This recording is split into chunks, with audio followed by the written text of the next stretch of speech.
They're basically what we would have become. It's basically the idea.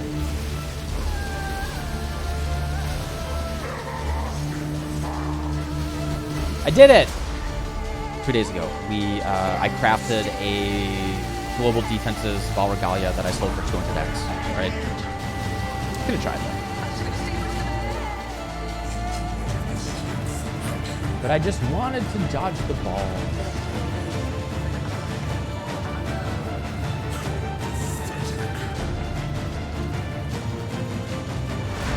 Ooh, look at that maneuver. Ooh. I want to start back here, right?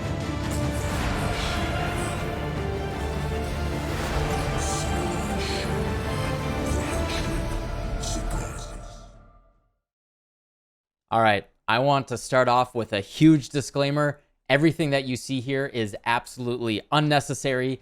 This is ridiculous amounts of investment. When someone asks how much does this cost and the answer is yes, that's this build right now. I just want to make that clear right off the bat. This is just a showcase of what can happen if you want to dump everything you can into a build. People have been asking about the changes that I've made since my build guide video. As of the build guide, it was the strongest I have ever been in nearly 7 years of Path of Exile, and I've basically doubled that since that build guide. Everything since then has been gratuitous, ridiculous, and if you're here to see it and you just want to see what is possible, if you really want to just do something ridiculous, that's what this is. You can go AFK in 99% of content. You can go AFK in Uber boss fights. You can tank almost every single big hit in the game, except for like the big ones. I'm going to go over the changes as quickly as I can today that have allowed me to take this build to just absolute ludicrous plaid speed, and it's just been for fun. This is just something to do as like an end of the league project for me. I didn't even particularly feel the need to upgrade or the desire to upgrade this build, but I did it because, I don't know, maybe I have a problem. So without further ado, let's get over to the changes and take a look at what we're doing here. Definitely to get some context for where this build was before all of this went down, check the build guide, check that POB, the post-Mage Blood POB. Everything that you see today will be the changes since then. Biggest initial change was switching to a Val Regalia. This allowed me to push my energy shield higher. If you're familiar with how Forbidden Right works, is it does damage based on how much life and energy shield that you have. So more of that is just better. And especially since we are energy shield based for our defenses, you know, we want to replenish ES based on our armor because of Aegis Aurora. Just more of that gives us a gigantic layer of defense and some more offense. I'm actually going to put out a video for how I crafted this a little bit later next week. So this is what we got. Started off by using a Recombinator to pull the global defenses from a Grasping Mail over to a Val Regalia. Then we bought the Fracture. I actually failed 7 of these. So it's a very expensive craft to get going. I failed 7 of these, but then on the 8th one, I did hit the Fracture. And then since we have Fracture defenses, what I did is I spammed a double Fossil with Sanctified and Dense to try to get the double T1 on the prefixes for max energy shield. Prefixes can't be changed. Veiled Chaos Orb. I needed that strength and that Ignite avoidance. You know, I just hit some Lightning and Fire Res on top of that.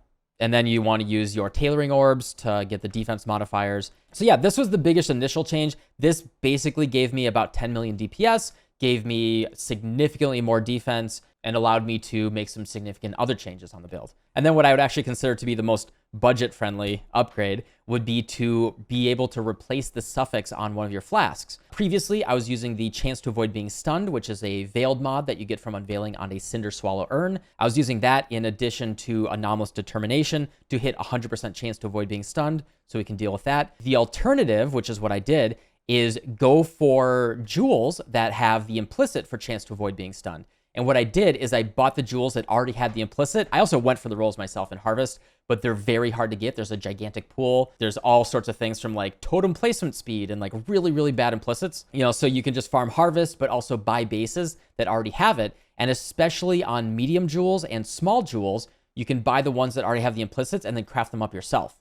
So that's what I did here is I bought these bases, already had the chance to avoid being stunned and chance to avoid being ignite. And then I threw them into Reforge Crit, Reforge Defense, stuff like that, until I hit something that I could use on my build. And as you'll see, I went for Stun and Ignite. So I have full Stun and full Ignite avoidance, mostly on my jewels. And by being able to do that, I was able to replace the Stun Avoidance suffix on my flask and then change that to a critical strike chance during flask effect. I also slightly tweaked my medium cluster jewels here, so I have a little bit more critical strike chance.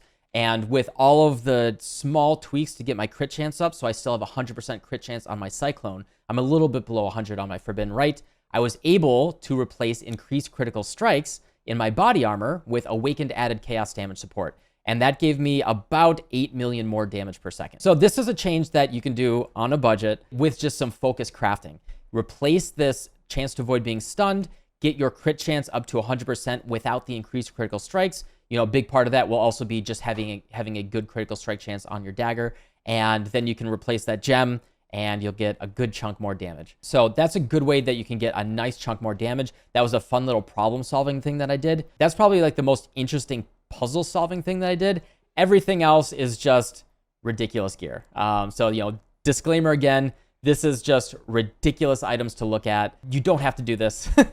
This is just showing what you can do if you play a build for, you know, 3 whole months and you put a ton of currency into it. So you can see here, we have a synthesized 2-stone ring, crit strike chance, and onslaught synthesized base. And then what you want to do is find a power charge base ring. You can do this by just recombinating a lot of white rings together until you get max power charges. And then you want to recombinate that onto your synth base. You know, obviously that is a very, very risky thing, but then you hit that max power charges. In addition, what you want to do is have max energy shield on there because we want more ES on the prefixes. After that, you can fill the prefix, do whatever you want on the suffixes just to get more strength, dexterity, all that. But the key here is we get 1 more power charge, and you know, it's a better synth base than the critical strike chance. Price of this ring is yes, right? In addition to that, double corrupted Crown of the Inward Eye has power charges, socketed aura gems, get a couple more levels on our auras. Shield has Fizz taken as chaos with reduced extra damage from critical strikes. That's how you can see me tanking every single thing from the Uber bosses in the game. You can literally go AFK in some of the Uber bosses and just not die. It's that silly. And then the other big thing here is a synthesized Imperial Skein instead of just a regular one. We do give up a little bit of that crit chance, right? So that's a little bit of a downside. We have to balance our crit chance a little bit more. But with spells having a chance to deal double damage, that is just straight up 10% more damage in our build, you know, if we don't lose it from the critical strike chance. So that's just another thing that you can do to push the build even further. The gloves are just a little bit better. They have fractured spell suppression on them as well. I did switch to an increased effective marks instead of spell suppression, just so I could get a little bit more critical strike chance there. You know, made it a little bit easier to swap out this gem. And then I just made sure that my jewels were even better, going for more crit multi, chaos slash, spell damage, stuff like that. Get that energy shield up. Yeah, that's all of the changes. You know, just all of the changes. I know. I want to make this clear. This is the strongest I have ever been in Path of Exile. This is 3 times as strong as any build ever needs to be to do literally everything in the game. You know, it's like you're already in an F1 car that's just like zipping around the track at max speed, and then you strap some like jet propulsion to it to, you know, take off and do something ridiculous. You know, you can go for this if you want to do 75 million damage per second, never die, you know, just AFK the game. I was absolutely more than happy with where it was before, you know, had just like 200 to 300 exalts into it, and I was very happy. But, you know, if you want to go crazy, this is like 1,000, 2,000, some insane number. You know, have at it. Yeah, I don't know what else to say. This is what it is. If you want that ultimate power fantasy, the game does allow you to do it if you want to go really hard and aim for it. But absolutely not necessary. But anyway, thanks for watching, and I'll see y'all tomorrow. Goodbye. I was...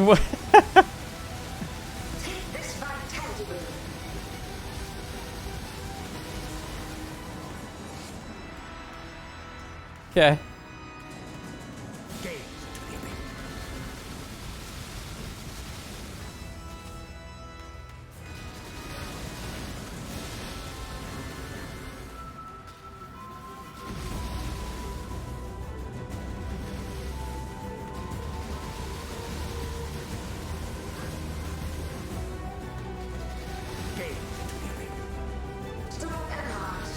The same damage as an Act 1 row. I can take this too, I think. Yeah.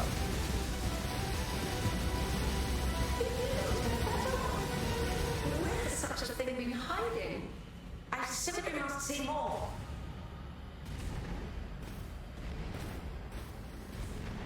It healed me! I blocked the 3rd one and it healed me. Oh my god. Oh, that's so good.